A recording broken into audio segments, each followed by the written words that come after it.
Sejumlah Menteri Presiden Joko Widodo secara terang-terangan memberikan dukungan kepada pasangan Presiden Prabowo Subianto dan Gibran Rakabuming Raka. Capres nomor urut 1 Anies Baswedan lantas meminta kepala negara menertibkan menteri-menterinya yang dinilai melanggar netralitas pejabat negara. Hal ini disampaikan Anies seusai kampanye akbar di gelanggang olahraga Togor Parung, Kabupaten Bogor, Jawa Barat pada Senin 22 Januari 2024. Dikutip dari tribunnews.com, Anies menganggap Jokowi harus turun tangan dengan memberikan sanksi kepada pejabat negara yang tidak netral. Tindakan itu untuk membuktikan kepada rakyat bahwa pemerintah tegas. Anies menilai jika kepala negara tak bertindak dan memberikan sanksi, berarti pejabat memang diperbolehkan untuk memihak satu di antara ketiga paslon. Lebih lanjut, Anies mengatakan para menteri seharusnya mengikuti arahan Jokowi. Dirinya lantas bertanya apakah ada yang berani menentang perintah presiden. Diketahui ada sejumlah menteri yang telah menyatakan dukungan kepada Prabowo Gibran. Mulai dari Menteri BUMN Erick Thohir, Menteri Perdagangan Zulkifli Hasan, dan Menteri Koordinator Bidang Perekonomian Erlangga Hartarto. Selanjutnya ada Menteri Komunikasi dan Informatika Budi Ari dan Menteri Investasi Bahlil Lahadalia.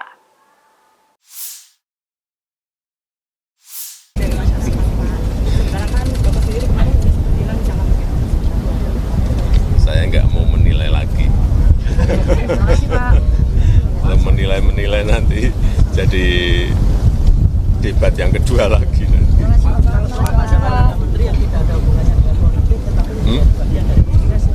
Apa? Ya, ini kan hak demokrasi, hak politik setiap orang, setiap menteri sama saja. Yang paling penting presiden itu boleh loh kampanye, presiden itu boleh loh memihak.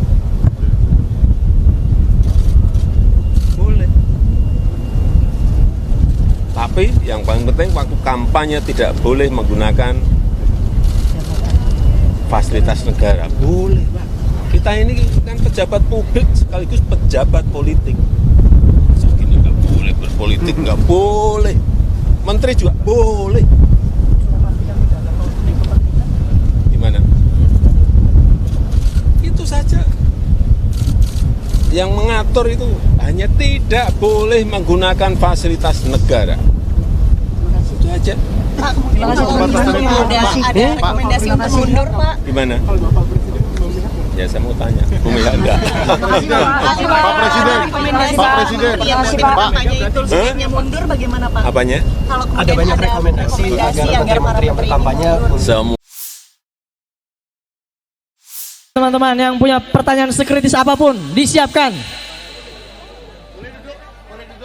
Oke, mbaknya mana? Monggo silakan mbak, di depan mbak. Oke, boleh langsung bertanya mbak. Tanya. Oke, silakan mbak. Tapi gini ya, rambu-rambu pertanyaannya. Pertanyaannya yang masuk akal. Jangan seperti orang bodoh.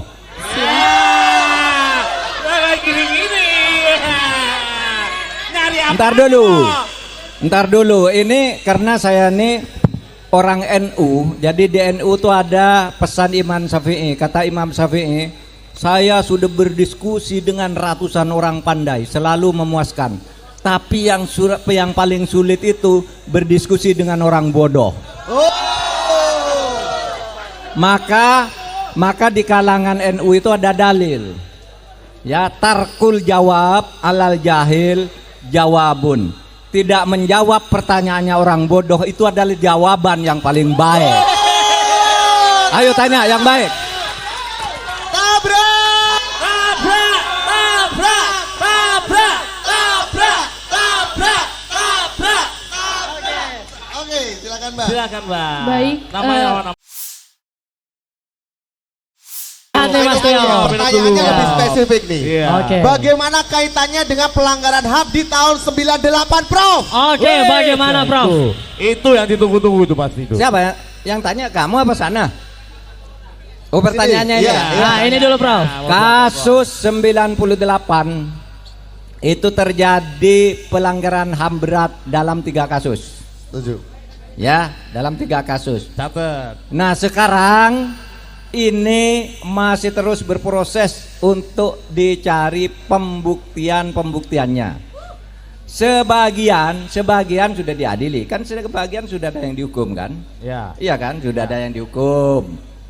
Ada yang dibebaskan itu sesudah dihukum, yang juga termasuk dalam kasus sekitar 98 jajak pendapat di Jawa Timur itu kita sudah ngajukan pelaku kejahatannya dihukum tapi tiba-tiba di PK dibebaskan lagi oleh Mahkamah Agung dan seterusnya.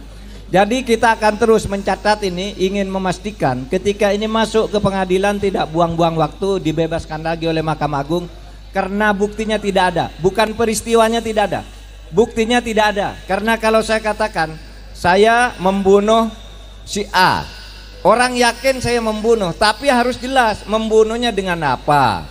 Bukti kalau menggunakan pedang, pedangnya mana?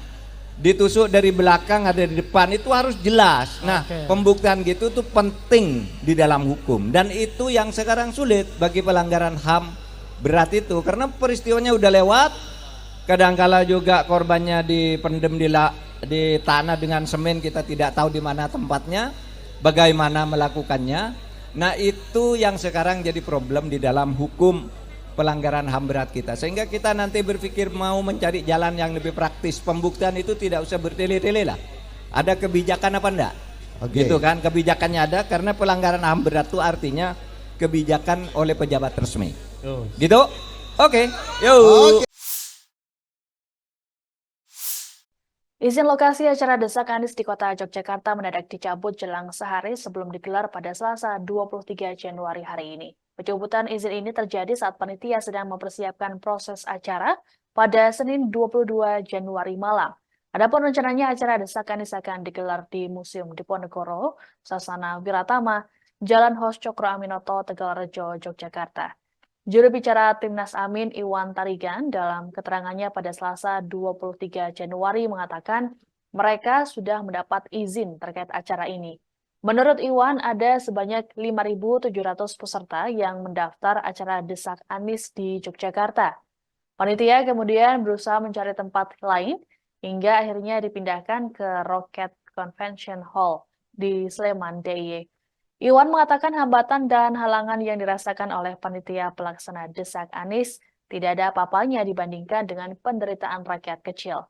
Sementara itu, Ketua Tim Pemenangan Amin DIY, Agus Listiono, mengungkapkan ada pihak yang tidak memperbolehkan berlangsungnya kegiatan Anies di Museum Diponegoro. Agus mengungkapkan izin penggunaan lokasi di Museum Diponegoro keluar pada Senin 22 Januari setelah pihak penyelenggara memenuhi berbagai persyaratan. Ia tidak menjelaskan secara detail mengenai alasan pembatalan tersebut. Namun Agus tak menampik alasan pembatalan berkaitan dengan sosok Anies. Terkait pemindahan lokasi, Agus berujar ada beberapa opsi yang ditawarkan selain Museum Diponegoro. Pertama, pendopo taman siswa, namun karena masih di lingkup kampus secara aturan tidak boleh. Kemudian pihaknya mencoba di pendopo Royal Ambarukmo, namun karena pertimbangan tempat yang tidak representatif, sehingga pihak panitia mengurungkan untuk memilih lokasi itu.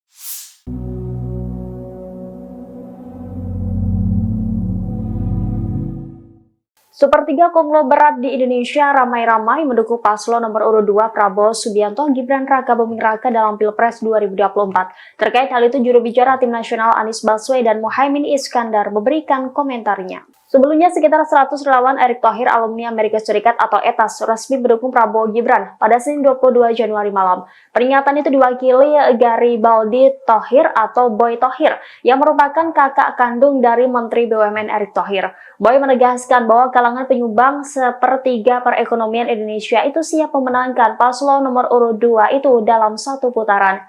Menanggapi hal itu, juru bicara Timnas Amin, Surya Chandra, melihat bentuk dukungan itu sebagai sesuatu hal yang wajar. Menurutnya, rencana program mengejar pajak 100 orang terkaya di Indonesia yang digaungkan Anies Caimin mungkin membuat orang-orang tersebut berpikir pragmatis, mencari aman bagi keberlangsungan bisnisnya. Mantan Wakil Menteri Agraria dan Tata Ruang atau Badan Pertanahan Nasional itu menyebut bahwa program menambah pajak 100 orang terkaya merupakan orientasi pemikiran keadilan yang digaungkan pasangan Amin. Di sisi lain, ia menyinggung Prabowo Subianto yang lebih memilih membebaskan pajak bagi UMKM. Dari situ, kata Surya, justru bisa menunjukkan bagaimana sikap keberpihakan para paslon terkait keadilan sistem perpajakan bagi masyarakat. Ia pun menuding Prabowo Subianto lebih pro kepada segelintir konglomerat di era. Download Tribun X sekarang, menghadirkan lokal menjadi Indonesia.